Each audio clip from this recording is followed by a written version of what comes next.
7,600 miles on its most recent road trip, Inter Miami has returned home with a respectable haul of 4 points following another resilient performance against one of the Eastern Conference's top teams. Hello everybody, welcome back to Miami Total Football Radio, aka Miami Total Football Radio, the number one and most listened to Inter Miami podcast, providing you all the latest news, updates, analysis, opinions, inside information, general punditry, and much, much more. My name is Franco Panizo. I am one of your regular co-hosts. We also have two others on this week's show. Steven Primo Brenner is still not in the house, although he returns very, very soon. I think he landed back in the United States today. So, next week, we hope to have him back in the mix. That, of course, means that the other two co-hosts on in this week's pod are Jose Armando, a.k.a. Island Jose, and Andrea Yanez, a.k.a. Ajicita. We'll start with Jose this time. Jose, how are you doing today? Please give the people an update on your football manager, because just because Steve Brenner's not around does not mean you can't talk about it. There's no such rule there, okay? Because we haven't heard you say anything about football manager for like at least a few months here. Well, it's not good news. Well, hi everybody. It's good to be back. But yeah, my football manager career has taken. I think, I'm going to blame the Dolphins here, because when training camp starts, there's so many things to do, and I haven't had enough time to play football manager. But I'm going to get back to it. I promise. And next week, I will give you the update that you guys are waiting for, which is I'm in the playoff position. Because as of right now, my team is struggling, and maybe that's the reason why I don't like to go back to the game. So I have to be brave, and I will get back on that horse in the next few days, turn things around, trade a few players, get my team together, and maybe pick up a win or two and get back in the playoff run. But as of right now, I'm still struggling to get used to the whole thing. So there's an update on Football Manager. I am glad that you acknowledged that part of it, because I was going to call you out otherwise. Your struggles absolutely have to be the reason why you stop playing, because I know for a fact that you have time to play Call of Duty sometimes with friends online on PlayStation 5. So if you have time to play Call of Duty, you have time to play Football Manager. You just haven't been playing because you're not very good at Football Manager. No, the problem is I made the mistake of wanting to change the whole squad. I wanted to make my own version of Inter Miami, and so I started trading players that I shouldn't have. And it's not real life. So, there were some players that I did trade that were performing well, but I thought, well, maybe I can get more money or a younger player or, something else. And I did it, and it didn't work out. So I need to dig out of that hole. So you're definitely not Chris Henderson in Football Manager. Okay, got it. Andrea, how are you doing today? Also, please let us know. Do you like watching Jose play Football Manager? Yes or no? I prefer FIFA than Football Manager. Okay. FIFA is better. I can't believe it. I despise FIFA. I think I've said this on the pod at some point over the last 2 years, but I despise FIFA with a passion. I like FIFA. Really? Jose and I both play. Yeah, Jose is better than me. Jose is a good player. But I like FIFA. I really like FIFA. I like FIFA better than Football Manager and that Pro. What is the name of the other game? Pro. Wow, Andrea, you're just disrespecting me left and right. Pro Evolution Soccer, which is now called eFootball, formerly back in the days known as Winning 11. That game is the best soccer video game out there. That is the best simulation, in my opinion, that you can play. The newest one, which was in 2022, I think, it came out last year, but it was titled eFootball 2022, was terrible, came out with a lot of glitches, a lot of bugs. They still haven't fixed the lack of teams, but if you play PES 2021, the update, that is the closest thing to what you see on TV, in my opinion. And I've played FIFA. I've had my years where I've played FIFA over PES, predominantly when the PS3 and the Xbox 360 came out, if I'm getting my consoles correct or the timing correct. At that point, PES fell behind, and FIFA, in my opinion, surpassed them. But then once the PS4 and the Xbox One came out, then I thought PES again had jumped back ahead. And I just think it looks closer to what you see in real soccer. FIFA, dude, you see Olímpicos, you see bicycle kicks, you see volleys and half volleys and extraordinary goals like every single game. It just doesn't feel realistic to me. It's very arcade-like is how I would say. I like a more simulation-style video game, a game that's a little bit more realistic. Now, I know PES doesn't have the licensing and all that, but you can download that if you have a PlayStation. If you have an Xbox, you're kind of out of luck. But if you have a PlayStation, like I do, then yeah, you can download the kits and everything. That's not to say that this show is sponsored by eFootball or PES. I just really, really love playing PES. It's the only video game I play, actually. So, Jose, I know we're friends on PS5 Network, so if you ever see me online, that's the only thing I ever play. I literally bought a PS5, and I'm going on a tangent here, but I literally bought a PS5 when it came out, the first year it came out, just to play PES. That's it. I don't play anything else. That's it. So, yeah. I think the USL Championship is on eFootball now, They right? are, yeah.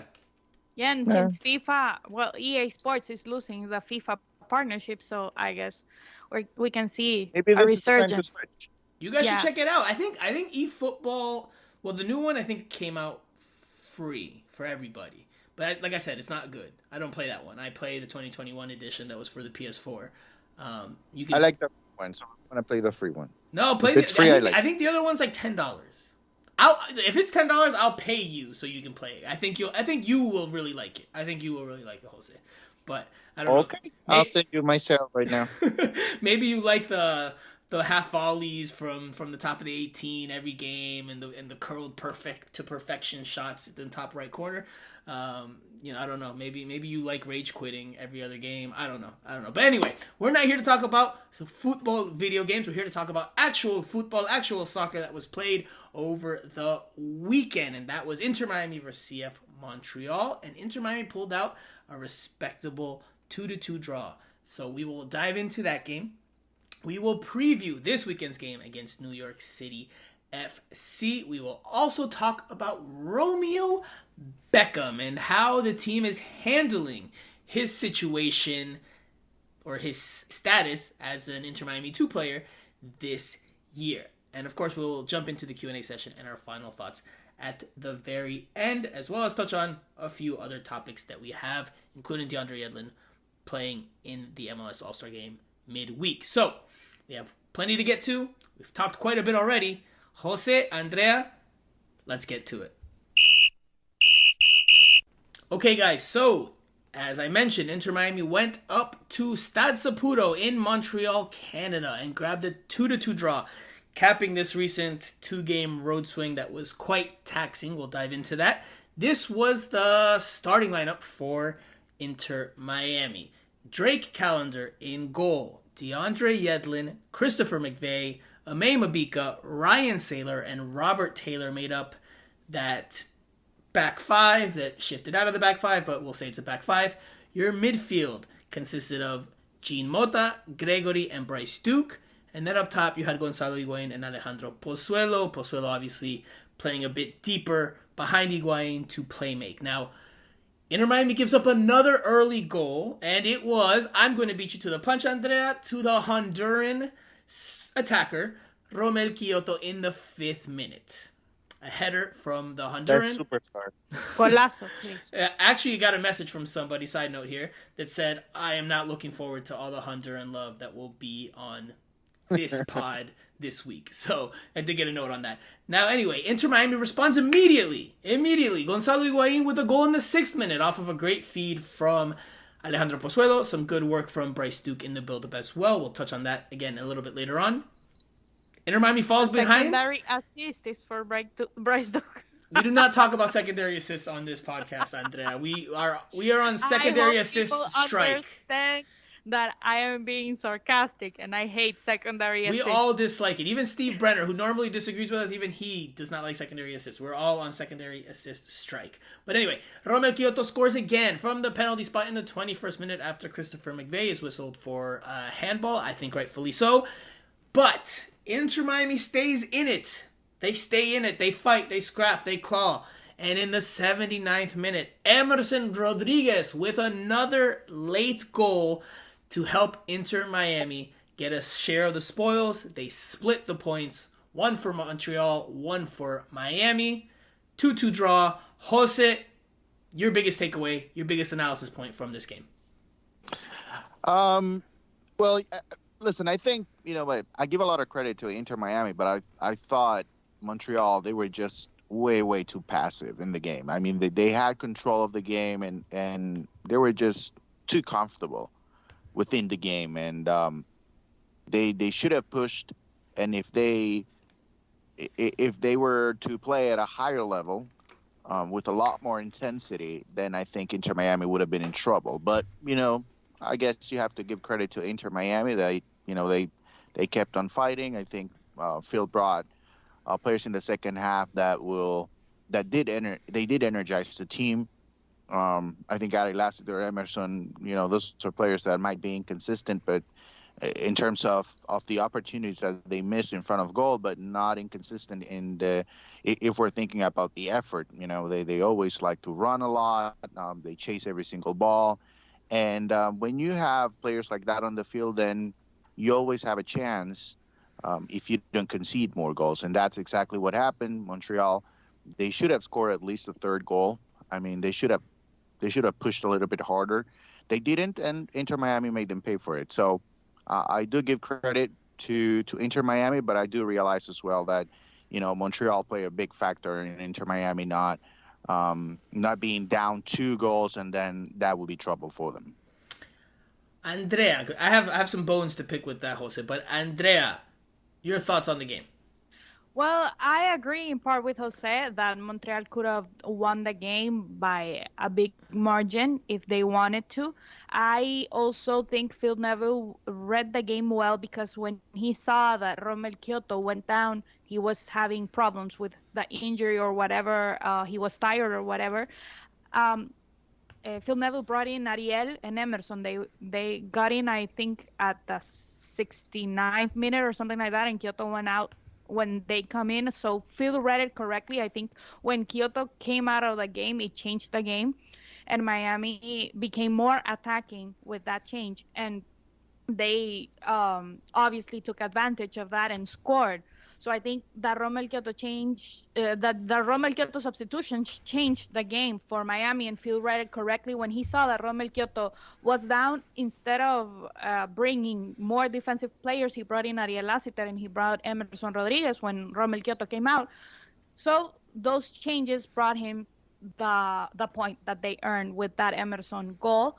But Inter Miami, listen, I really didn't like a big part of the game, because Phil says it's a back three, but it's not. And in some moments of the game, they were playing 5-4-1. 5-4-1. Only Higuain was on the... That's what they needed to do, though. That's what they needed to do. I understand, but Montreal was not giving it their all. After a while, they got settled in the game. And with Montreal giving 20%, they were defending 5-4. They literally had 10 players with the goalkeeper on their area, and only Gonzalo Higuain. And some moments Gonzalo Higuain came down also, and they were defending 11 players in their area. For me, that is not acceptable. They were very lucky, and for me, the thing that really gave them that point was that red that Phil Neville did when Kyoto came down injured, and he brought Ariel and Emerson to the game. I am shocked that you think that the Honduran striker's departure from the game is the key to this match. I am shocked. Shocked. Yeah, because okay, I'm being sarcastic. I'm clearly being sarcastic. It's like, listen, for me, you guys said your part. I will say my part. Look, I think Inter Miami's defense, even though they weren't perfect in this game, and Christopher McVeigh, who I think has been very solid this year for the most part, he had a bit of a shocker in this one. Didn't necessarily stand out all that well. He was at fault, at least involved in both of the goals. So defense wasn't perfect. But by and large, the way the team defended and scrapped and clawed and stayed in it, that's what allowed Inter Miami, in my opinion, to be able to get something from this game. Because like you said, Andrea, you're right. They did not play the most attractive soccer for large stretches. They had their moments. Inter Miami had moments with the ball where they knocked it around well and they got forward well. But by and large, especially in the second half when they were down 2-1, they defended a lot. They defended a lot for a team that's trailing. But given the physical limitations that they had after a lengthy road trip, something that Phil Neville described as inhumane after the game, and he did not mince words in saying that's how he felt about the road trip and the scheduling by MLS. But the defending was key for Inter Miami, and so was just the character that they continue to show, the resiliency, the togetherness, that even though they're down 2-1 on the road against Montreal, at the end of a 2-game road swing, they stayed in it, and they fought through, and they had to suffer. Sufrieron en momentos. They had to suffer through certain moments and stretches, but they found a way to get a point. And I think that is a positive sign if you're Inter Miami. Yes, from a stylistic standpoint, Andrea, I agree 100%. It's not beautiful. It's not attractive. It's not necessarily what you want to see if you're a neutral, or maybe if you're even an Inter Miami fan, but they were able to stay in this game, and they were able to find the right moment to get a point. We all said on the pod last week, would you take a draw if you're Inter Miami? And we all said yes. We said we think Phil Neville would sign on the dotted line if you could offer him a draw beforehand.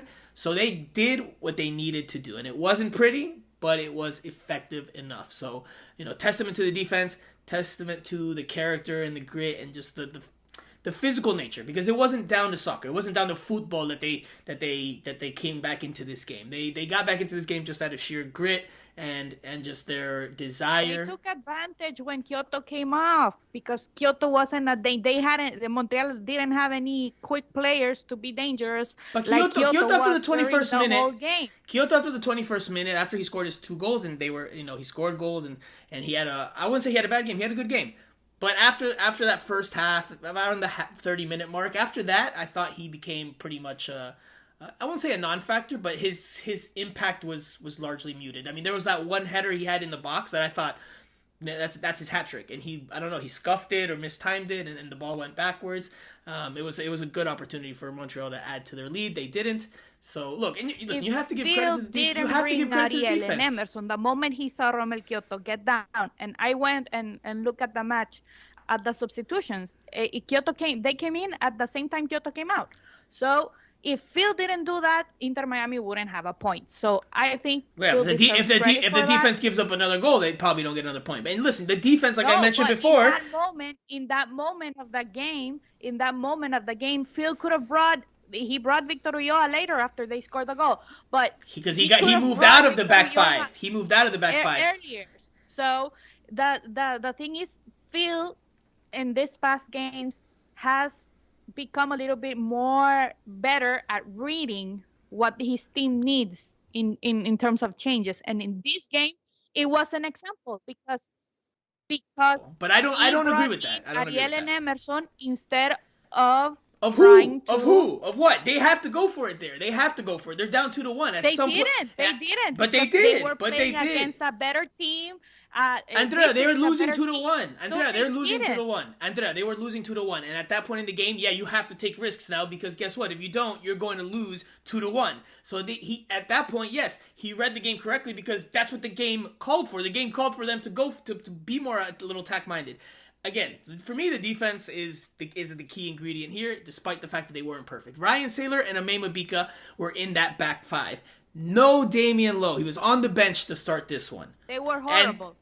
They were not horrible, because they were horrible. One goal's a penalty kick that McVeigh, who is the experienced one in out of those three, he just had an outstretched arm and gets called for a penalty kick. And the first one, they were... There's a play where Mavica, Romel Kyoto, lo bailó, as we said in Spanish. Mavica had a bad game, and Ryan Saylor had a normal game. For me, the thing for this game is not the defense. It was the creativity of Bryce Tuck, of Alejandro Pozuelo, of Gonzalo Higuain, and of Emerson and Ariel Lassiter that got a point. Ariel Lassiter? What did Ariel Lassiter? Okay, all right, Jose, I heard you earlier a couple of minutes ago say you didn't agree with something, or you wanted to chime in, so the floor is yours. Yeah, I don't agree with the fact that, Romel Kyoto comes out of the game and then Inter Miami becomes more aggressive. I think they needed to be aggressive at that point, because, they were down a goal. Thank you, Jose. Thank you. I disagree with Andrea on that, but I disagree with you in saying that, defensively, Inter Miami was great. I didn't say they were great. I said that was the key. That was the key. No. I don't think that was the key. I think the key for them to get a point was that Montreal was not aggressive enough. And I'm sure if you ask the coaching staff and the players, once they look back to the video, they'll see that they missed an opportunity there. I mean, they were pretty much in control whenever they had the ball, and they had those 1v1s with any Inter Miami defender. Basically, they were winning those battles, but they were winning 1v1s, and then the collective effort was not there after winning that battle. So I think it's on Montreal. I give credit to Inter Miami because they took advantage of the opportunity that Montreal presented them, which, essentially it is that, they didn't finish the game. Yeah. And if Montreal is not able to finish the game, and Inter Miami is able to capitalize on that, they deserve credit for that. But I don't think defensively. And that was the game plan. But wasn't that the game plan, Jose? Performance. Jose, wasn't that the game plan? Wasn't that what we had talked about on our WhatsApp? Inter Miami grinded out a draw. It was not pretty. It was not beautiful. It was not perfect. I did not say the defense was great. I said that the defense is the reason why they were able to stay in this game. Because, like you said, they were under. Yeah, they didn't have the ball for large stretches. They didn't have the ball for large stretches. They did not. But the fact that they are not the reason they got the point. They are not. So what's the reason? The defense has to do its part. Not finishing the game. It's Montreal not finishing. I'm the game. Positive one. That's apparently on this week's pod. I'm going to be called positive now because if someone in Inter Miami deserves the credit, it's the creative players: Duke, Pozuelo, Higuaín, Emerson, and Phil Neville for not being like he has been in other parts of the year, bringing defensive changes or bringing more. There's no defensive changes to make, Andrea. When you're trailing 2-1, you cannot make defense. I mean, you could, but like that's yes, you can, and he has done it in the past. Not when they're trailing. Not when they're trailing. When they're trailing, he looks to make offensive moves or he looks to change the formation because they need a push to find a goal, and that's what he did here. So I agree with Jose that I think you're giving Phil Neville a little too much credit, as well as Romeo Kyoto for coming out of the game. But anyway, let's move on because clearly we agree to disagree. Let's talk about Emerson's goal because that is the equalizer. It is his second in a few games. Both have led to points for Inter Miami. Like the last one, not the cleanest finish, not the best finish. Don't know if it'll make a highlight reel, but he scores it. And that's all that matters for Inter Miami because that's enough for the draw. Jose, I go back to you this time. What are your thoughts on Emerson, again, coming off the bench and delivering, albeit on the ugly play? Yeah, it was not pretty, but I mean, I guess he'll take it. When I see the excitement out of Rayito, by the way, remember? Rayito, yes. Mentioned that his nickname is Rayito. So, which means for our listeners that might not speak Spanish, what does Rayito mean? Well, you say it. I don't know how to translate that. It's lightning. Rayito, un rayo is lightning. Rayito would be little lightning. He's little lightning, right? So, but it has more to do with his speed because lightning, right? It happens very quickly, so it has to do with his speed. Yeah, so, there you go. But there's no little lightning, I guess. I don't know. That's why I had trouble translating that. I mean, it doesn't have to be a direct translation, Jose. Like you can. It's loving lightning, I guess. I don't know, in a loving way. Little lightning. Okay. All right. So no, I thought I was happy for the guy because obviously. He has been struggling getting minutes. We were talking with him just a few weeks ago, and we were mentioning the possibility of him playing as a 9 and so many things because there's obviously talent in Emerson Rodriguez. I think it's a matter of development in a sense a little bit. He needs to work on some things, but as well confidence, and so. I thought it was an important goal for the team, an important goal for him. The finishing, obviously, not the best. But, describe the play because we have not described the play. Please describe the play and how Emerson scored. Yeah, it's a run through the left, quite open. Yeah, I mean, looking to run into space, gets the ball, gets the first shot on goal. It's blocked. A couple of defenders run back, but he gets another opportunity, luckily, and you know, obviously with a little bit of help from the defenders as well, because you would assume that one of them will go for the ball, and just a slight touch would have taken the possibility away from Emerson. But he gets a second shot. He doesn't strike the ball really, really well in the second time, but that was enough, to move it past the goalkeeper, and that's the goal. So uh, listen. I don't know if I want to put too much value into it because there are so many things that we want to see from Emerson that are not there yet. But I think it could be an important goal in terms of confidence for him and for his teammates as well, because I think especially towards the end of the regular season, he needs to be a factor, especially coming on in the second half. I don't see him starting anymore. I don't see there's a possibility where Phil will be comfortable with him starting, because I think it will be beneficial for the team for him to come on in the second half. And so he needs to be ready for that. Sometimes it's going to be 10, 15, and if you're lucky enough, then you might get 20, 25 minutes. But that's his role. That's the role that he's going to be playing with this team for the rest of the regular season. That's where I was gonna go with this before I switch to Andrea here, because we joke and tease and obviously laughed about the quality of the finish, and I think you missed some important parts there in your description of the goal, because. But before I get to that, let's just go on the point that you just finished on, which is this will help him earn more trust from Phil Neville, because now you've got 2 goals off the bench late on that have helped you and helped your team get something out of these games. That will do wonders for the trust Phil Neville has in Emerson Rodriguez, and I agree this will lead to more opportunities like this for Emerson Rodriguez.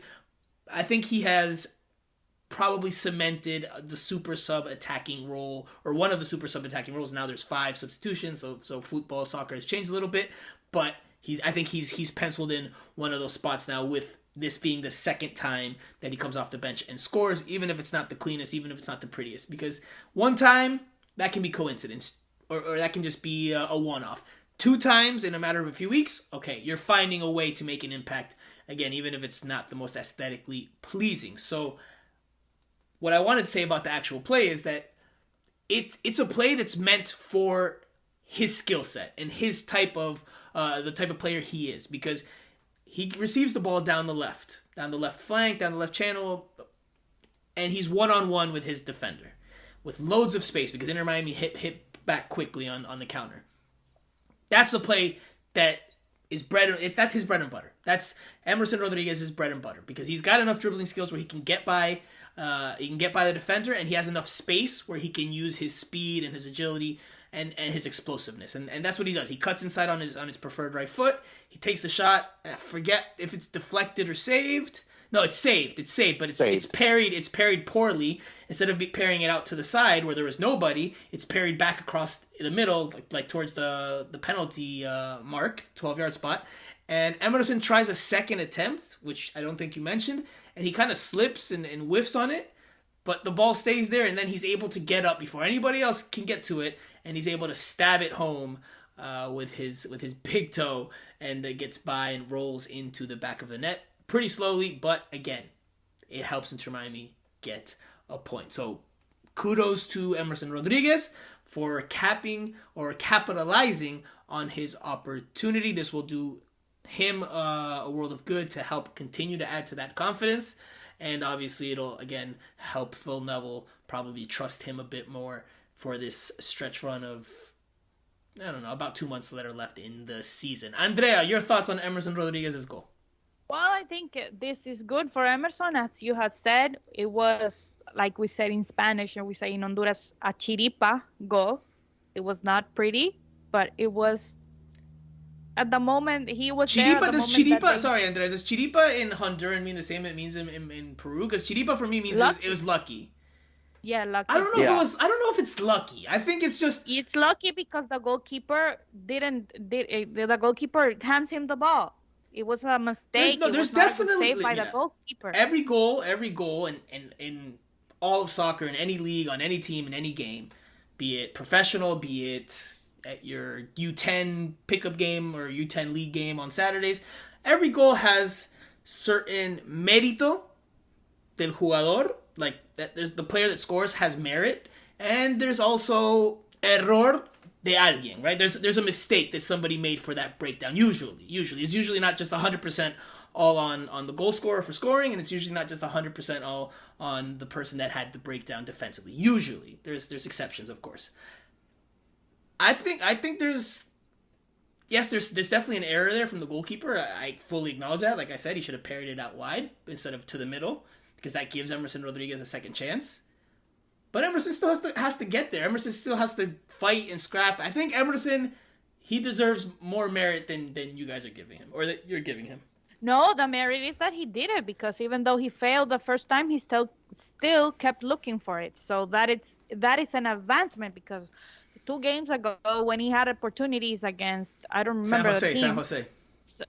Oh yeah, he missed a lot, and you guys were criticizing him and Ariel and everyone who missed on that game. Rightfully so, I think. So now the merit is that he tried, even though he didn't get it the first time. He kept trying, and when he tried, it was not a nice goal. It was lucky. It was even the strike was not good technically. You would show that to a striker, and the striker would tell you it's not great, but it got the point. So it's good for him, for his confidence, because he went and looked for it. But for me, it was a lucky goal. It was a gol de chiripa, and that Chiripazo, is dice Andrea. Chiripazo. Yes. Chiripazo. Okay, yes, so very big lucky goal. But the merit that Emerson has is that he kept looking for it, and he went for it, and he took advantage of the mistake of the goalkeeper and of the defender also, and he got the goal. Okay. Even if it was ugly, even if it was not 100% tactically or technically pleasing, he got it. So that is going to be good for him, because Phil can know that he's going to be trustworthy to try and give it his all to score goals when the team needs it. Okay, so I'm going to say 2 things there, or I'm going to ask you one question. But this is exactly what I think we talked about many pods ago, Andrea. I think when you were first getting integrated, and you were saying it's not fair that Emerson Rodriguez hasn't earned more minutes. And I told you, look, you have to make the most of the opportunities you're given. And he is starting to make good or do better with the opportunities he's given. And that, to my point that I said many pods ago with you, will lead to him getting more chances and more minutes, because now he will start to earn the trust of the coaching staff. So that's number 1. Number 2, I want to ask you, because this is a fun little exercise. It's a journalistic exercise. It varies from person to person, but I will ask you because it's something that I know they do it in Peru. I don't know if they do it in Honduras, but I want you to give me a merit to error percentage on the goal. Like how much merit does Emerson Rodriguez have for this goal? I guess it's 50-50. 50 the error of the goalkeeper and 50 Emerson looking for it.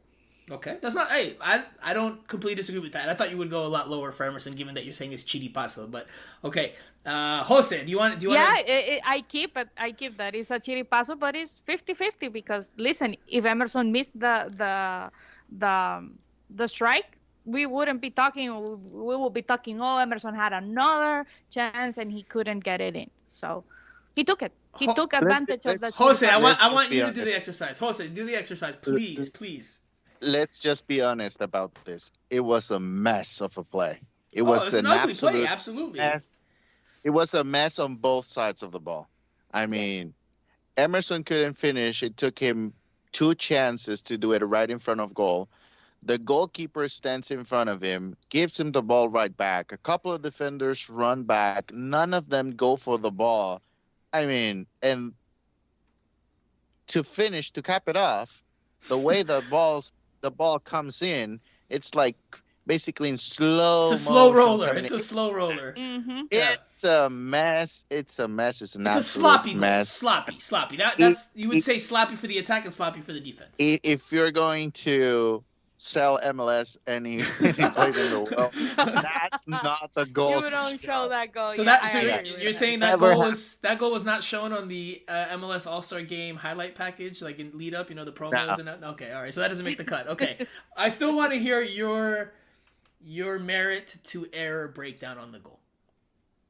I guess I would go with 50-50, but I'll be happier with the idea of defenders working extra hours during training, goalkeeper as well, and 2 more days of finishing for Emerson. That would make me feel a lot better, but I guess I have them 50-50. Okay. But they just need to work on it a little bit more. Okay, I would go, and I'm not going to disagree too hard from your numbers. I would say 55-45.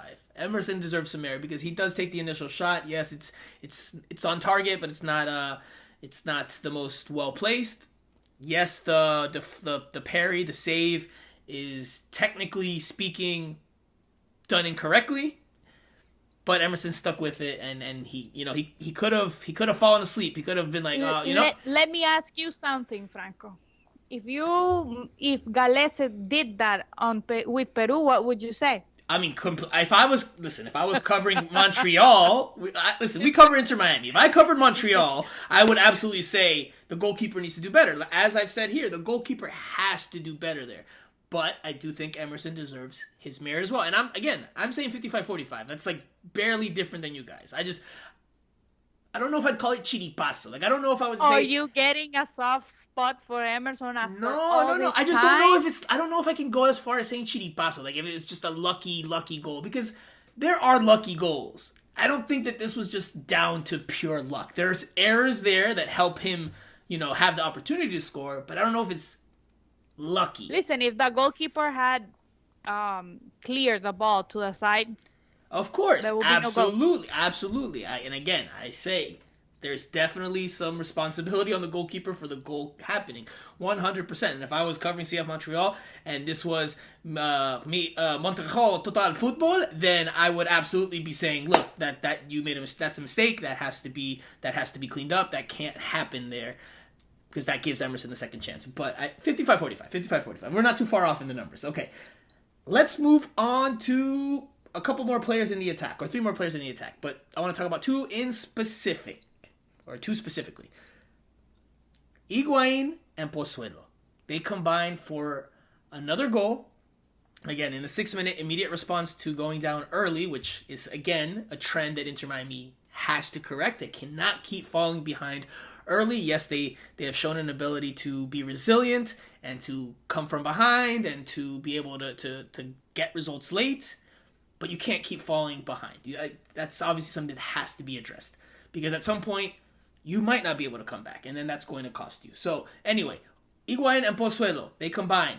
Very good work from both of them. The vision and the exquisite through ball played in behind the defense by Pozuelo. That's probably, for me, I'm trying to think of any other ones this year, but that's probably for me the assist of the season for Inter Miami so far.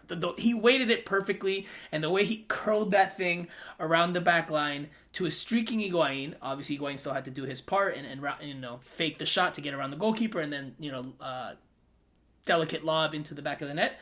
Also classy from him, but the pass was phenomenal. And yes, Bryce Duke also played a part in the build-up. We'll talk about him next. Let's just focus on Pozuelo the 10, Higuain the 9. Andrea, you can start this time. What do you think about their continued development as a partnership on the field? Well, this was expected. Listen, Pozuelo has played in the highest level of football in the world. He played in La Liga, so he knows what it takes to be a good player. He knows what it takes to feed a striker like Higuain, to what a striker like Higuain needs, what a striker like Higuain thinks. That is why he fed that ball, because he knew what Higuain would do. So that is what you get when you get a player like that, and that is why all year we've been talking about getting a real 10 for Inter Miami, and that is what you get when you get a real 10 with quality who has played at the top level in football. It doesn't surprise me. It doesn't surprise me. Yes, it doesn't surprise me. O sea, Pozuelo played in La Liga. He knows Gonzalo Higuain. He knows not only Gonzalo Higuain, but he knows how a quality striker, needs to be fed. He knows the movements of a quality Mm-hmm. strikers. That is why he fits those balls, and he has shown it with Inter Miami since he got here, the quality that he has, and he showed it in Toronto also when he was over there and he was the MVP of the league. So it doesn't surprise me. It is what you expect from a player like Pozuelo, who has played at the top level. Maybe not in Real Madrid and Barcelona, but playing where he played. He also played in a good team and in a top level team who plays in Europe every year. So it's good. And it's good for Inter Miami to have him. And that is what Gonzalo Higuain was missing. And I had said it when I debuted in the podcast that even though Campana was scoring a lot of goals, I would always prefer Higuain to play because Higuain is an intelligent striker. He is a good striker, and when you get him the players with the same quality as him, this is what happens. Yeah, with that goal, Gonzalo Higuain tied Leonardo Campana for the team lead in goals scored in MLS play. Campana has one more, if I'm not mistaken, in the U.S. Open Cup, but they have 8 each on the season in MLS play with that finish from Gonzalo Higuain. Like I said to you, Andrea, se entienden. They understand each other on the field, which is what you just dove into in great detail. They understand the movements, they understand how to connect, and it's been immediate. It hasn't taken a whole lot of time or work or practice for these two players to get on the same page. And it's because, like you said, they both have quality, they both understand the game and read the game at a higher level than maybe some of the teammates. So this will give Inter Miami a chance to make the playoffs. If this continues, if Gonzalo Higuain can continue to score at this clip, at this type of rate, Inter Miami will have a chance to make the playoffs, despite what us three have thought for much of the year about them not making the postseason. They'll have a chance if Pozuelo and Higuain can continue to produce at this rate. Jose, your thoughts on the partnership that is now Gonzalo Higuain, the 9, and Alejandro Pozuelo, the 10? Well, I think, the important word here is trust. I think Gonzalo Higuain, he realized early in the season that, the best way to go was for him to become a 10 and try to help out in the build-up. Quickly, we noticed that was not the way to go, and that even cost him the place in the starting lineup. Now with Pozuelo here, they have developed trust. They obviously understand each other. And I think Phil mentioned Federico Higuain in the press conference, comparing him to Pozuelo. Right, but I asked Phil Neville just specifically about that partnership and how seamless it's been, essentially. And that's a big deal because we all know what it meant for the team. Forget about the relationship, between brothers, of course, but what it meant for the team last year when Federico Higuain played the last 20, 25 minutes. We understood, not everybody, but we understood that Federico Higuain couldn't be a starter anymore in MLS. But there were several people that were thinking about he deserves to start. Because Inter Miami played a lot better when Higuain was a 9 and Federico Higuain was a 10. And so they have that now. Unfortunately for Inter Miami, again, it comes in late in the season. And I do agree that, that partnership gives them a chance at the playoffs, but I still think it's not going to happen just because, it's not only about what Inter Miami is doing on the field, but, if we can see it, I'm guessing head coaches around the league can see it as well in the scouting report. And so they're going to find a way, to try to stop Pozuelo or try to limit space for Higuain. And if you take that away from Inter Miami, then you're basically running out of options. So I like the partnership. It's a lot of fun to watch. I don't know if it's going to change the outcome of the season for Inter Miami, though.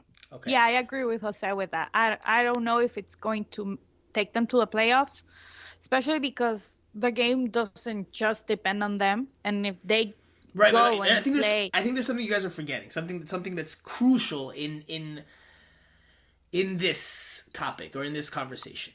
I'm sorry to cut you off, Andrea, but there's something that's crucial, and I wanted to say after Jose spoke, but you beat me to the punch there, Andrea. But I think it's something that needs to be thought about. It's MLS. This is not like regular soccer where the teams are built, a little bit more evenly. The money in MLS, by and large, is spent on the attacking players. So if you have a 10 and a 9 that are of a higher quality, that's usually a good starting point for potential success. And again, that's why we know he can finish. He's reminded us, if we had forgotten for any reason, that he can finish. And now Pozuelo you forgot. I said I said we in case there's listeners. It's not a we. Hey, it's you for we as in listeners. Primo was on our side also. We as in listeners out there that might have also agreed about Gonzalo Higuain and where he was from what we saw earlier in the season.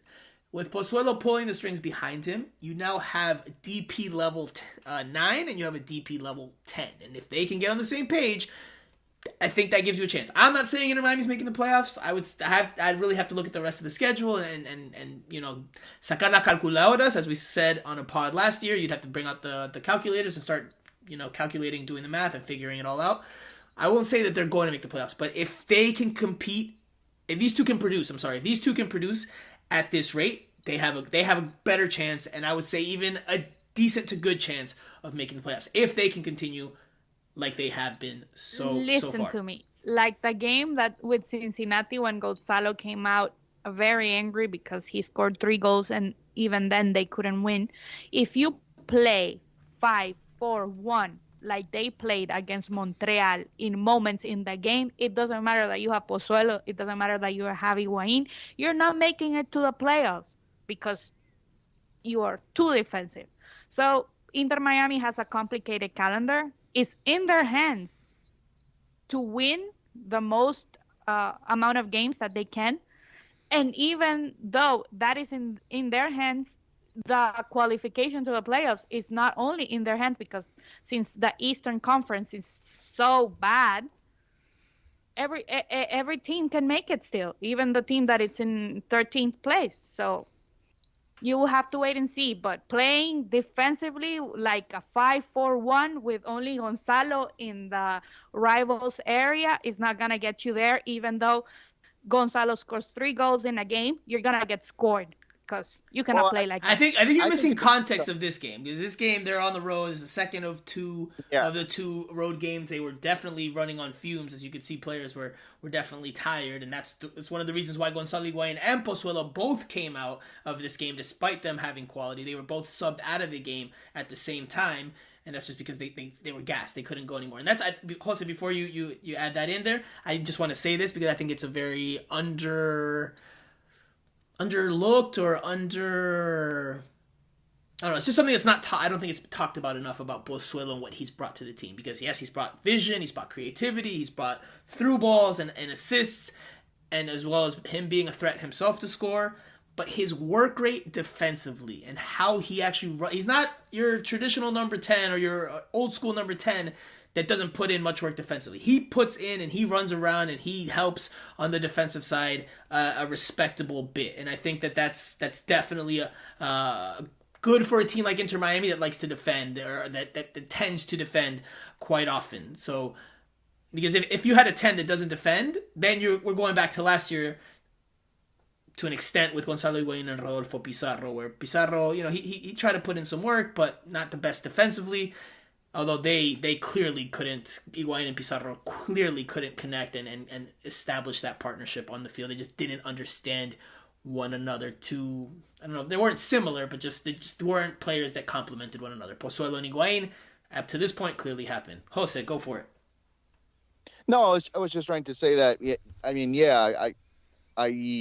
think that, at some point, to Andrea's point, I think that Inter Miami is going to have to go a little bit more aggressive, if needed. Whether you're facing Montreal, which we know as of right now they are a better team than Inter Miami, and so that's why I think it's okay right now for them to get a point. But maybe the time will come in which that Inter Miami is going to have to go on the road and play against a top Eastern team, and then they're going to have to get more than a draw. That's just the way it is when you lose so much ground early on in the season. And I think that's the situation for Inter Miami right now. You basically have to win every single home match and then go on the road and get some points if they want to make it to the playoffs, because the Eastern Conference is very tricky this year. I mean, it's very, very tricky. I think there's a lot to be decided right now, and I don't see it changing, honestly. I think it's going to be an up and down situation. If you have a midweek game, that's going to be important as well, because I don't think there's not going to be a lot of room for you to rest players.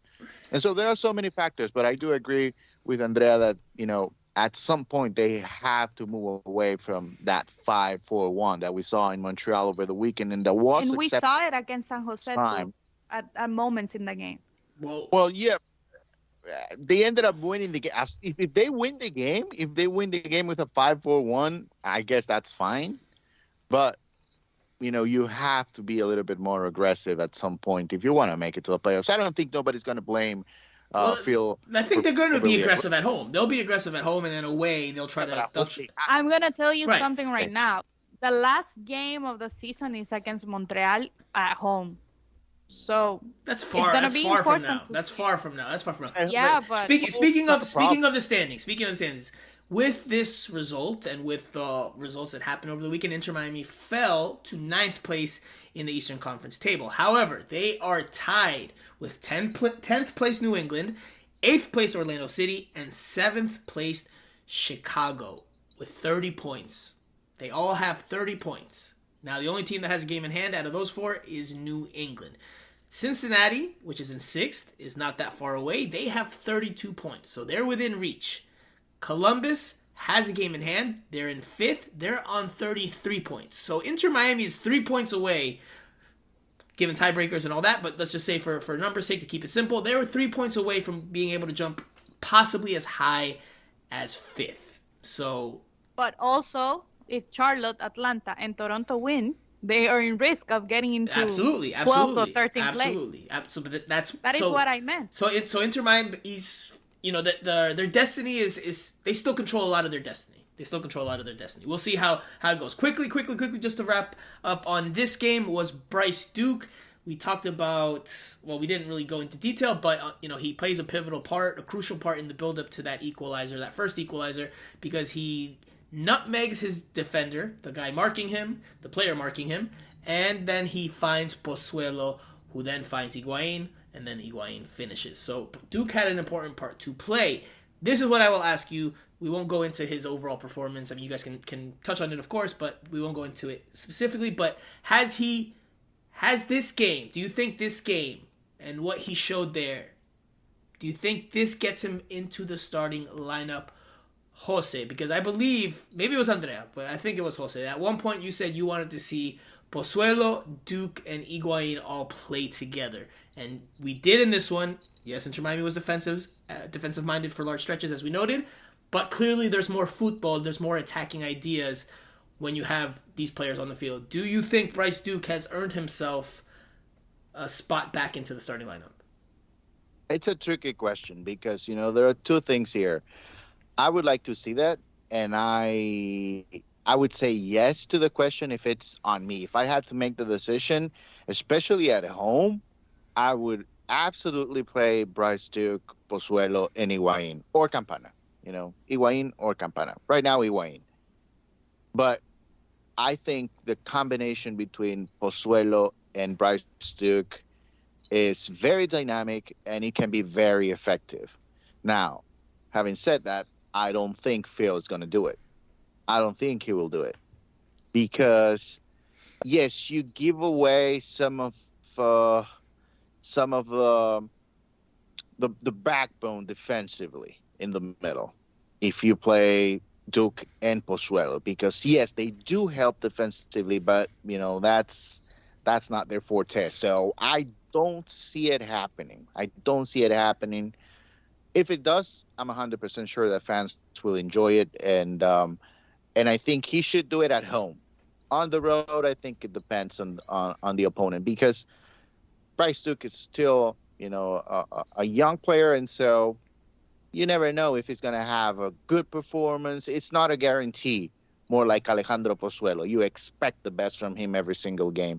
If Bryce Duke has an off game, it's not completely unexpected. So I would put them on. I will take the risk. I think it'll be great for the team and great for the fans. But I don't see Phil doing it. So, yes or no, he starts this weekend against New York City FC? No. No. I don't think he starts. Andrea, yes or no, does Bryce Duke start this weekend against New York City FC, in your opinion, after this last performance against CF Montreal? I don't think he will start. I would like him to start because what Jose said, and also it free ups Mota and Gregory to be a little bit more defensive and help the team more, especially the back line. But I don't think Phil will do it because he has a style that he likes, and even though Bryce brings more creativity to the team, I think he will look to go the way that he thinks has brought better results for the team. So I don't think we're gonna see them against New York City. I think Duke starts. And I think this is a perfect transition to the New York City FC game, which is on Saturday night at Drive Pink Stadium in Fort Lauderdale. Inter Miami welcomes the second-place team in the Eastern Conference, from playing the third-place team in the Eastern Conference to the second-place team. Not easy at all, but Inter Miami welcomes New York City FC to town. New York City FC no longer has Tati Castellanos. He's gone to Girona. Alexander Cayens, their Iron Man stalwart center back, who is Peruvian international. He is injured. He suffered an injury last weekend that forced him out of the All-Star game. I don't think he'll be there. That's a loss for New York City FC. Inter Miami, it's a home game. It's an Eastern Conference opponent. Given how tight the table is and how, one win, one loss can set you back. What formation do you guys expect? Let's start there. Andrea, from Inter Miami. Well, I think we're going to see a formation like we saw against Cincinnati, that type of game. That is what Phil likes at home. We're going to see, obviously, maybe Robert Taylor back on his position, and maybe Ariel Lassiter starting at the other side, or Vasilev, who knows. But that is what I am expecting from Phil. So what formation is that, though? Give us a formation. Give us the formation. What do you think he goes with? Well, he's going to start 4 at the back, 5-1, as I would see it, but with a 4-2-3-1? 4-2-3-1? Yeah. Okay. Yeah, something like that. Okay. Yeah. All right. 5-4-5-1. Look, it's not a flat 5 like they defended this weekend. There's Mota and Gregory when they play in the 4-2-3-1. No, because it's gonna be 4 at the back. Right. But it's 5 players in midfield there. Yeah, but you can't say 5. You can't say 5 because then that like indicates that it's just a flat 5. Which there's 5 guys in the midfield, but that's why there's a first line of the midfield and a second line of the midfield. So you're saying 4-2-3-1? Yes, correct? Yes. Okay, Jose, what formation does Inter Miami go with in your opinion? I think they go with I'd say they go with 4 in the back. I think they might be a little bit surprising here, and they could go whether it's a 4-4-2 or a 4-4-1-1 with Higuain right behind Pozuelo. I think that will give them a little bit more of volume when it comes to attacking with numbers.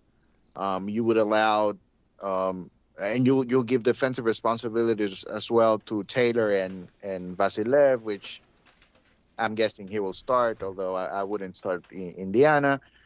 But I think they might go with a 4-4-2. I think that's... You said 4-4-1-1. 4-4-1-1 or 4-4-2? Semantics. Yeah, that's what 4-4-1-1. It would. It's not like Pozuelo's playing next to Higuain. It's Pozuelo playing behind. 4-4-2. Yeah. No, because Pozuelo being next to Higuain, Pozuelo can run around up and down the field. It's semantic. And I'm just being a pain. I'm being a pain. I think he sticks with the formation we just saw. I think he's going to go 5-3-2, or you can call it a 5-3-1-1, however you want to look at it. Because I think they're going to keep Bryce Duke on the field. That's just what I think. I don't have any inside information with the lineup as of today, Thursday, but I think that they'll keep Bryce Duke on the field, especially at home when they're going to look to play a little bit.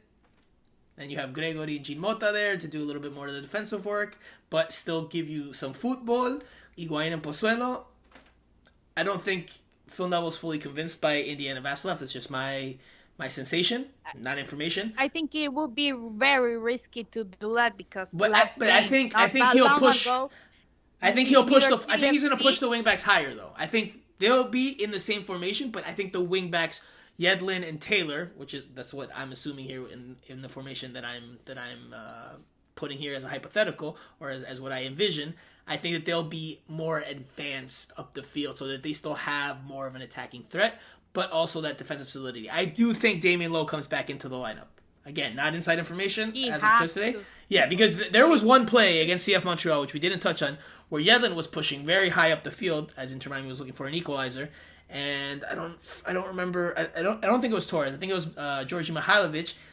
He plays an exquisite through ball into the empty space that Yedlin had left in behind, and I forget which Montreal attacker gets onto the end of the ball. But if he was sharper and quicker and more accurate and precise, Inter Miami's down 3-1. But because that player took too long, I think McVay had enough time to recover or to help. No, McVay had enough time to slow him down, and Yedlin I think came from very high up the field and helped put out the fire. Something along those lines. I remember it just being like, man, that was a gaping hole and that Yedlin left open, and obviously they're pushing to attack, but they were able to put out that fire and live to fight for another day or another play. So I think it'll be the same formation. I think Lowe coming back in and Duke staying in the lineup. I don't really think Phil is gonna play Duke because the last game they played against New York not that long ago, New York had the possession. New York les pegó un baile with the ball, and they almost lost by a lot. We talked about it here in the podcast. New York City missed a lot of opportunities. The goals with the referees, we talked about that. So in New York City, even though Tati left, Callens will not be playing, as Franco said. New York City FC is a good team. They play good as a team. So if one player comes out, one player comes in, they are a threat. And last game they got the ball, they took the ball away from Miami. And if Phil wants to keep fighting for the playoffs, he needs to keep winning, get 3 points at home, so he cannot risk it since the start. I think that is why I think it's gonna play a little bit more like we saw against Cincinnati at home. So they played July 23rd. New York City FC won 2-0 at Yankee Stadium. Since then, since the departure of Tati Castellanos, the striker that was their top goal scorer, 0-0 draw away to Montreal. Then they went to Columbus and lost 3-2. And I agree that I'm not saying NYCFC is a bad team without the two players, but they do lose a good bit without those two players. And this is a home game, and Inter Miami knows it needs to be a bit more attack-minded. And I think there will be enough positives that Phil Neville will see from this Montreal game where he will start Bryce Duke. And this is something to take into consideration, I think, and something that I think is part of the analysis and what I think Inter Miami's coaching staff will take into consideration heavily. Without Callens at the back, and no, I'm not saying this because he's Peruvian, and I'm not doing the Andrea Hunter or anything here, but they do lose. New York City FC loses some of their salida, some of their ability to build out from the back. And if they can't do that, and you can have the ball, then I think Duke fits that game plan more than maybe an Indiana Vassilev or Corentin Jean, although we don't know what his status is. If you're talking about Callens missing, it would be better to have a winger that brings more problems for the defenders than a midfielder. Not if you're trying to keep the ball and boss possession Miami in doesn't. that way. That is the problem. We are talking here like if Miami is going to have the ball, but you see against New York City they didn't have the No, ball. that's incorrect. That is factually No, that is factually Cincinnati, incorrect, Andrea.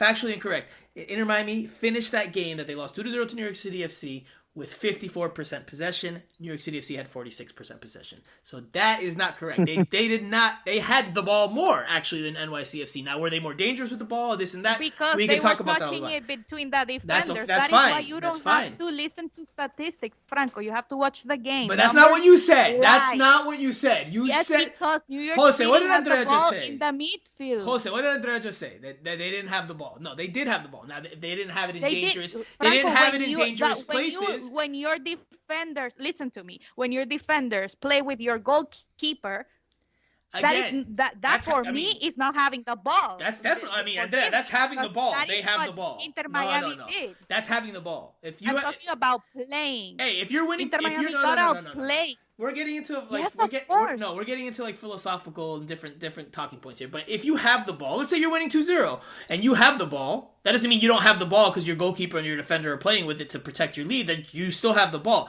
Now, if you want to say they didn't have the ball in dangerous areas or in dangerous positions on the field, then I'll listen to that. But saying that they did not have possession against New York City FC is not correct. It's not correct. Now, you could say they weren't attacking with that possession. It was possession without a purpose. Fine, I will hear that argument, but you can't say they didn't have the ball because clearly they did have the ball. Now they just weren't effective or dangerous. They did. They do something with the ball. Not enough. Not enough. That is why I tell you, numbers like that don't mean anything. I disagree. But anyway, all right. Last talking point before we close out this segment. I start with you, Andrea. What is the key to victory for Inter Miami this weekend? Having an order. Having concentration and not giving up that many goals. Jose, key to the game for Inter Miami. Score early. I think they need to get on the board early. It's obviously not going to be an easy game, but I actually see them winning this game. Wow, so, interesting. Nice. I think they need to score early. If they are able to score early, I think they will be in pretty good shape. Is a draw, I guess I'll ask you both a quick question as well, a follow-up. Is a draw a good enough result if you're Inter Miami? No. Andrea? No? No. I know that they're fighting for I think yes. It keeps you in the fight. It doesn't, if you lose, I mean, you're still in the fight. You're still in the fight, but the point against the second place team, even with the absences, I mean, obviously you want to win, but if you get a draw, I don't think it's the end of the world to draw the second place team. That's just my opinion. I know that they tied FC Cincinnati last time, so they dropped points there, but I think a draw is not the worst thing in the world. I'm going to piggyback off of Jose's key to the game. I'm not going to say they need to score early, but they need to score first. I don't think that you can, against a New York City FC team that is talented, although you did it against Montreal away from home, but I don't think you can continue to count on the formula of conceding and going behind and fighting your way back into games. Inter Miami needs to score first. I don't care if it's in the 10th minute. I don't care if it's in the 71st. Just score first. I think that is the key. That gives them their best chance to win this game because then you score first. Now NYCFC has to open up. And they'll be missing Cayens. So they'll be losing one of their top defenders.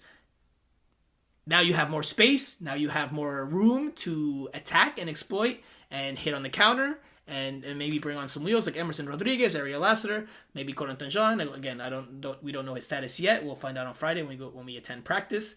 So score first. Don't know if it needs to be early. Just score first. I think that is the key for Inter Miami. But we've talked a good bit. We still have a little bit more to talk about. We will take a quick break. And when we come back, we'll talk about Romeo Beckham, DeAndre Yedlin at the All-Star Game, and our Q&A session and final thoughts. We'll do that after this.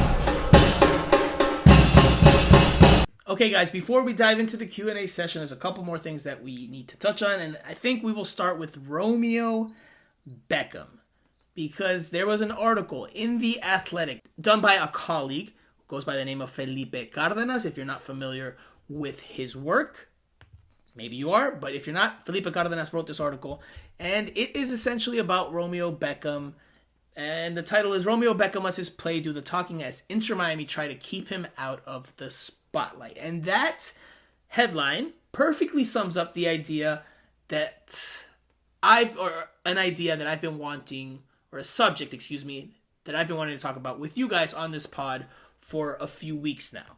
And Felipe's story has made it a bit more relevant, so let's talk about it, because again, it's something I've been wanting to do for a couple of weeks now, just haven't had the chance to because we've had so much other things to talk about. But now that there's an actual article on it by The Athletic, I think we can definitely dive into it here on this week's pod.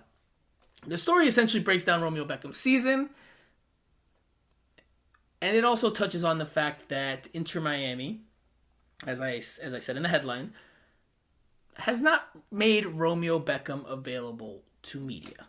And not only for this story that Felipe Cárdenas for The Athletic wrote, but in general, because we attend practice on a weekly basis. And there is one of 2 days that Inter Miami has availability in which Inter Miami 2 players, as well as head coach Darren Powell, speak to us. And that's been going on for, I won't say the entire season, but definitely since early in the year. And we've spoken, I believe, to practically every player on the second team. Some players have gone twice by now, if not 3 times, but not Romeo Beckham. We still have not had any comments from Romeo Beckham. Now, why would that be? And listen, this is not, I don't think this is a Romeo Beckham thing, or it's not his decision, as I do think it's a more David Beckham and maybe wife Victoria Beckham's decision to try to protect him and try to protect Romeo from the spotlight. I have issue with it because he is a professional player now. He is a member of the second team, and he is one of the guys, and you're giving him differential treatment. And not every player is the same, and I understand all of that, but they need to let him speak and come out and have, just do a standard interview about the game and about his season. I mean, he leads the team in assists. It's mind-boggling that he leads the team in assists, and he's racking them up, and we still have not heard from him. And he's a professional player. And if he's going to be a professional player from this point forward, then guess what? Media availability, doing interviews, it's part of it. And I think I've had exchanges with Romeo at a training facility at different points, and he seems like a really nice kid. He's friendly, he says hello, he smiles, seems really nice. Again, I don't think this is him making this call, or this is not his decision. I think this comes from up above and protecting the Beckham brand, and making sure a 19-year-old teenager doesn't say something that maybe could hurt the brand. Like, I can understand the reasoning, but listen, if he's going to be a professional player, you're not going to be able to protect him forever. And I don't think that the media in South Florida, by and large, is going to try and pick him apart or do anything like that. That is the problem, Franco. That is why he doesn't speak, because once the team announces that Romeo Beckham is going to speak, you're not going to have us that we always go, the same people that we always go. You're going to have paparazzi, so you're going to have another type of media.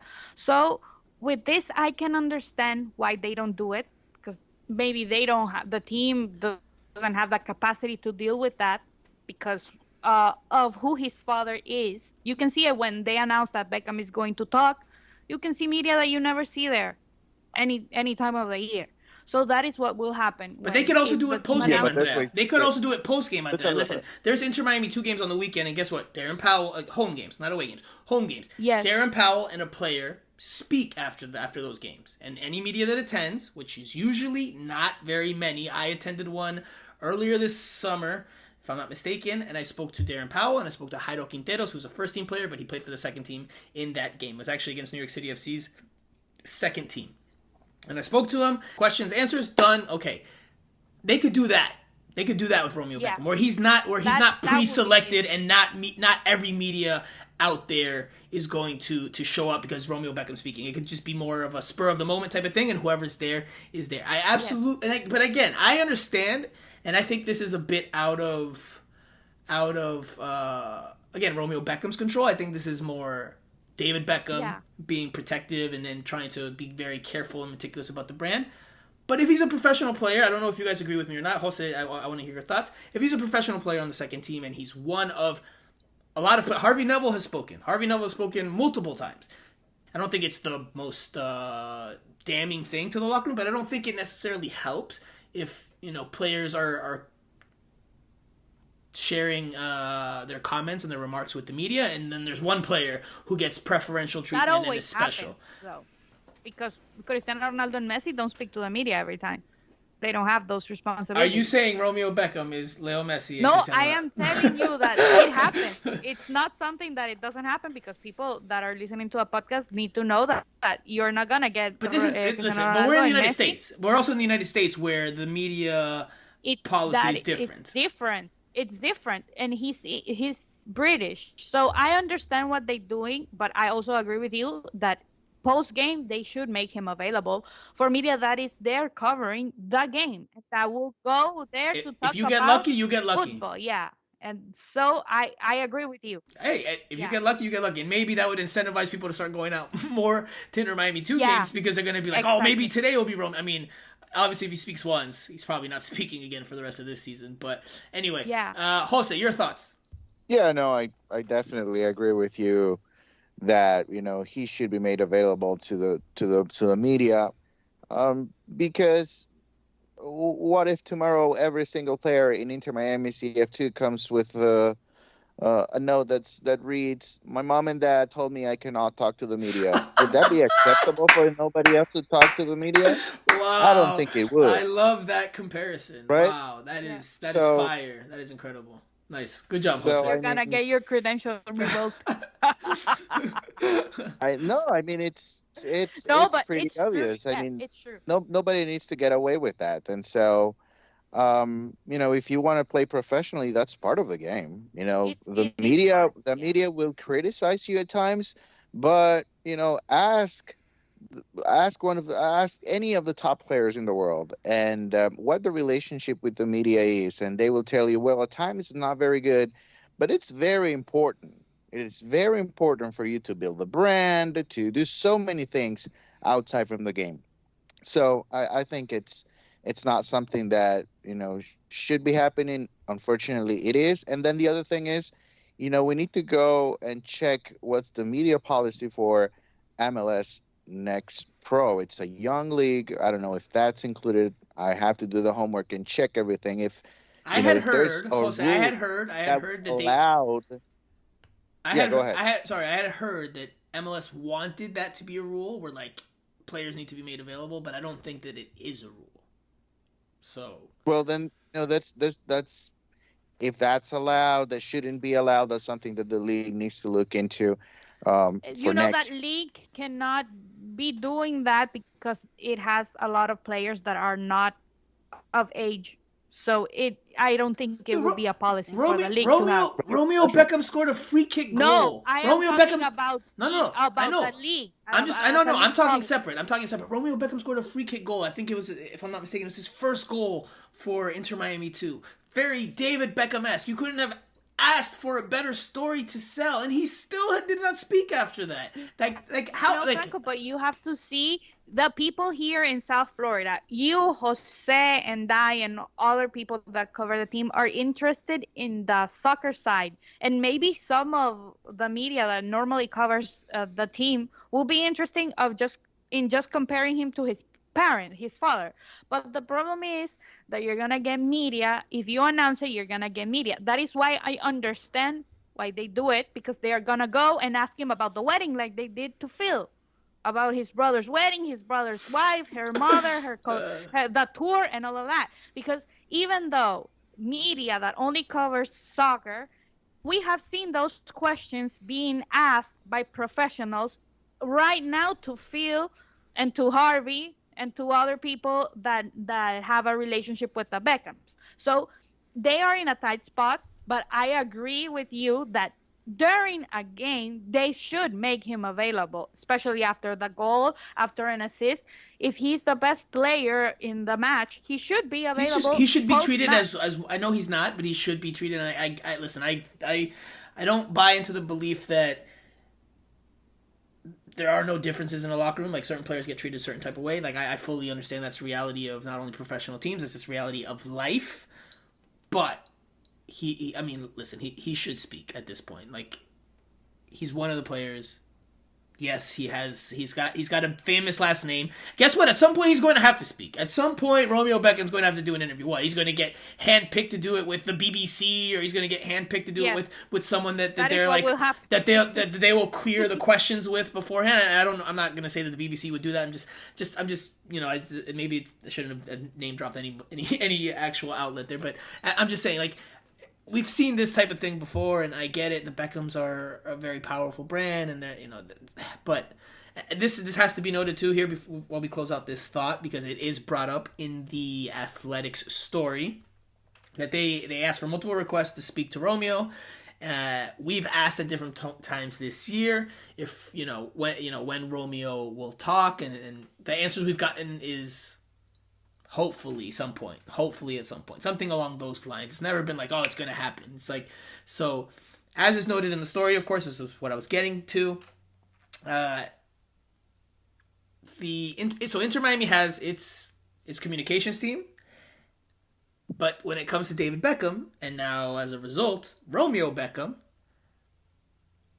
they have their own communications team. Like, David Beckham has his own PR team. And in this, to try to get to Romeo, The Athletic writes that they had to work directly with Beckham's communication team, and that requests for an interview were turned down by Beckham's communications team. So not Inter Miami's communications team, Beckham's communications team. But that is normal, Franco. It happens in every sport. I've seen tennis players, soccer players have their own publicist, and if the tournament, the media, or whatever the team says they have to speak, but their publicist says no, they don't speak. Well, the second team's different. The second team's different because there's no rule. There's no rule in the second team. The first team, there is rules that the players have to be made available. So if he was a first team player and he wasn't speaking, which, guess what? It could be possible, right? It could be possible that in a couple of years he's a first team player. What is MLS going to say? Okay, it's okay that he doesn't speak, or are they going to be like, hey, they're going to force their hand and say, hey, he needs to speak if he's a first team player? Like, I think they get away with it. The Beckhams do, because he's a second team player. But if he was on the first team, I think this would be a much, much bigger deal. Anyway, it's just something I wanted to touch on. Let's quickly mention DeAndre Yedlin played 45 minutes, the second half of the MLS All-Star game. The MLS All-Stars won 2-1.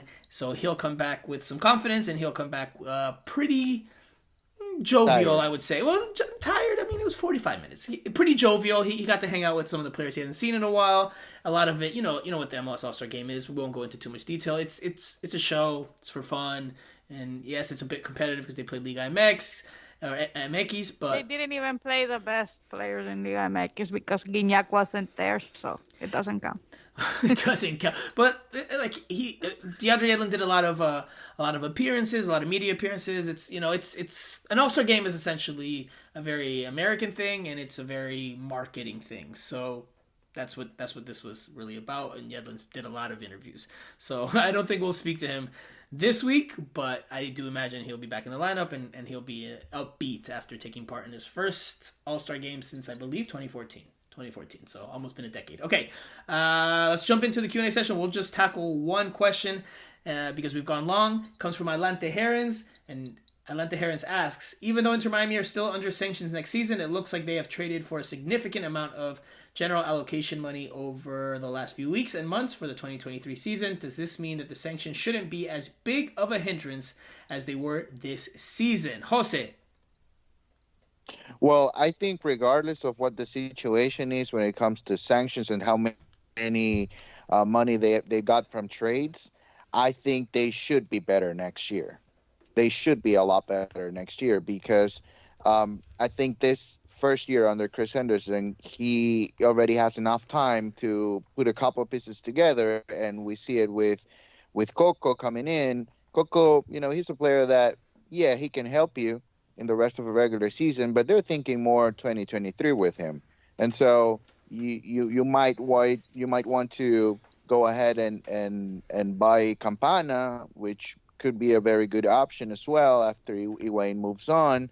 So sanctions will be there, but expectations can go just a little bit higher next year because you already have a solid foundation. So it's not going to be the same what we saw this year compared to 2023. Andrea, anything you want to add there? Yeah, I agree that it will be a little bit better, but don't get your hopes up that you're gonna get Messi next year. So what? Why? Listen. I think that I'm not going to dive into it because I've said it on this pod. I think the MLS in general, including Inter Miami, will make a very strong, serious push. Now, whether that's enough to convince Messi for or Messi, not, yes. Whether that's strong enough to convince him, not next year because Miami can't afford it. Why can't they afford it? Sanctions. Why not? They have sanctions. Andrea, that's not how it works, though. It's not how it works. If you can get a DP and you have a DP slot available, and you can fit it under the budget. Messi is not going to come to MLS for under budget when Gonzalo made $6 million a season. Andrea, we had this debate already. If you are a DP, you count as a certain amount under the threshold, and that's it. So Messi could make $30 million next year in theory.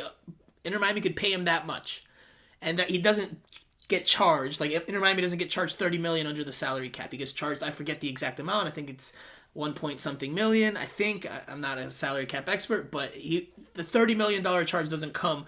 If that's of course, not the whole thing, but it does count. Right, but it's only a small part of it. Listen, if they had to get Messi, if they got to get Messi, and MLS was like, you can get Messi, they're getting Messi. Like MLS is not going to be like, well, our rules say that you can't get Messi because you are this amount over the side. They will bend the rules. They'll break the rules as they have countless times. There's a reason why, informally, the DP rule is known as the David Beckham rule because it was created when David Beckham came on board, and there's plenty of countless of other examples of MLS bending and breaking its own rules to accommodate different things. So I've been trying to tell her that for a while now, but this is the second time I've talked to her about it. I'm surprised. I've been trying. No, Messi will be here in no time. Messi will be here, but until next year. Not next 2023, 2024. I disagree. 2023 summer, I think there will be a real push. Again, I don't know if that'll be enough. Let's make a bet. Let's make a bet. Who gets it, Inter Miami or Barcelona? No. I mean, listen, I'm not... Okay, see, again, that's not the argument I'm making. I think Inter Miami and MLS will make a very strong push. That's not inside information. It's just... everything we've seen in reports over the last couple years. Like they did for Luis Suarez, and he came. No. Messi's a game changer. Suarez is not a game changer. Or Cavani, or everyone that was going to come. Hey, you said you want to make a bet. You said you want to make a bet. No. You said you want to make a bet. Be real. They have lied to you all these years. Messi's not here. Cristiano Ronaldo's not here. Not even Luis Suarez, Cavani, or Franco. So just don't. So you're Andrea saying he won't be here.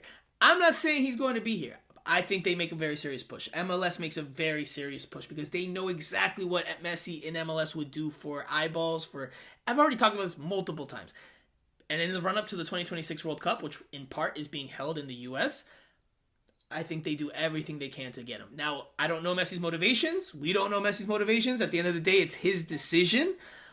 But I think MLS makes a huge push. I think Inter Miami's part of that equation. I agree. They're going to push for that him. Now, but that doesn't mean he won't come. That doesn't mean he won't come. He could come. The listeners ask a question, and I am telling him, don't get your expectations up because the team has not delivered until this moment. If they deliver, then what? Then what do you say? Then what do you say, Andrea, if they deliver and when they deliver that one? But he's talking about now, and it's not going to be to January, so they are not going to deliver it in 6 months. They are not going to deliver No. It will be in the summer of 2023 when his PSG contract expires. He's asking the question for the beginning of next year when the season starts, right? So we're not going to have Messi when the season starts. Sure, but the question was just about sanctions in general. We've gone on a tangent about Messi, but yes, to answer the question, I will just echo a lot of what Jose and Andres have said. I think next year they'll be 1 year closer to getting out of it, 1 year deeper into it, so they'll have had more time to manage and move numbers around. So I think it'll be better. I don't necessarily know if it'll be, obviously it's not going to be ideal, so it'll be better. The question was point blank, does this mean that the sanctions shouldn't be as big of a hindrance as this season? They shouldn't be as big of a hindrance, but they'll still be a pretty sizable hindrance. That's how I would answer that. Anyway, all right, final thoughts very quickly. Andrea. My final thought for this day is that the World Cup is starting a day early. FIFA just announced that Ecuador is going to play Qatar a day early. So we're having the World Cup a day early on November 20th. 20th, yes. I think that really sucks. Peru? I think that really sucks. Playing? Wow. When's Peru playing? Wow. The first. I don't go that low because... Wow. Wait, when's the last time Honduras made a World Cup? Okay, anyway, my point, listen. I think that does suck, though, for Ecuadorians that maybe have already bought their tickets and they're not getting there until the day. Like, what? How do you just do that change, like, at this point? That is so bad, and that... I don't want to get into it because it's sad to see that when people have already been planning a trip, you already announced a match, and just because the hosts are angry that they don't have the first game, why didn't you do it since the start? But, well, I guess money talks, right? There we go. I will give my final thought now, and then I'll let Jose finish with his. There's two things we didn't touch on that are Inter Miami related. Phil Neville did give an update on Leonardo Campana, and he said Campana could be out for a period of time. Phil Neville made mention 4 to 5 weeks is a scenario, a possible scenario. I don't know if he called it worst case scenario. I think he might have, but my memory's failing me a little bit there. But he did say 4 to 5 weeks is a scenario. Also, Drake Callender. I normally touch on the player. Of course. No, because normally we touch on in the analysis of a game a player if they make the team of the week. It's part of our news recap for the week. He made the team of the week after his performances against San Jose and against Montreal. So Drake Callender was on the MLS team of the week. Those are my two final thoughts. Jose, you're up. Yeah, my final thought is on something related somehow to the All-Star. We had the opportunity to talk to Javi Morales. He was coaching one of the on the MLS Next All-Star game. And as we were talking to him in the press conference, he mentioned that he obviously played in the MLS All-Star in 2009 and 2010. But all the way back in 2009, MLS faced Everton. And Phil was playing for Everton. So they played against each other on that All-Star game in 2009. So it was kind of funny and nice to talk to him about it. And he said that they didn't necessarily talk a lot about the game, but that Phil ended up showing him a picture of him, and Javi Morales said he was younger and blonde. So go figure. Phil Neville. There you go. Doing a DeAndre Yedlin in his career. There you go. So actually that brings me to an extra added final thought for me, and that's something we did not touch on this pod, is that Inter Miami has added 2 more teams to their academy pipeline. If I'm not mistaken, a U16 and a U18. If do I have that correct? Do you remember, guys? Anyway, they've added 2 more teams to their youth academy system pipeline that helps to provide more opportunity for players who might not be ready to make the jump from U17s to the Inter Miami second team. So more opportunity is only a good thing. Inter Miami did a good job in integrating that, I think. But anyway, that does it for this week's show. We will be back again next week, and I promise this is something I've been wanting to do personally. I want to get back to getting the shows out early in the week as opposed to late on, so we will try to make that happen next week, schedules permitting. Hopefully El Primo is back as well, but we'll see how it goes. So for Jose Armando, for Andrea Yanez, I am Franco Panizo. You have been listening to Miami Total Futbol Radio. I will talk to you guys again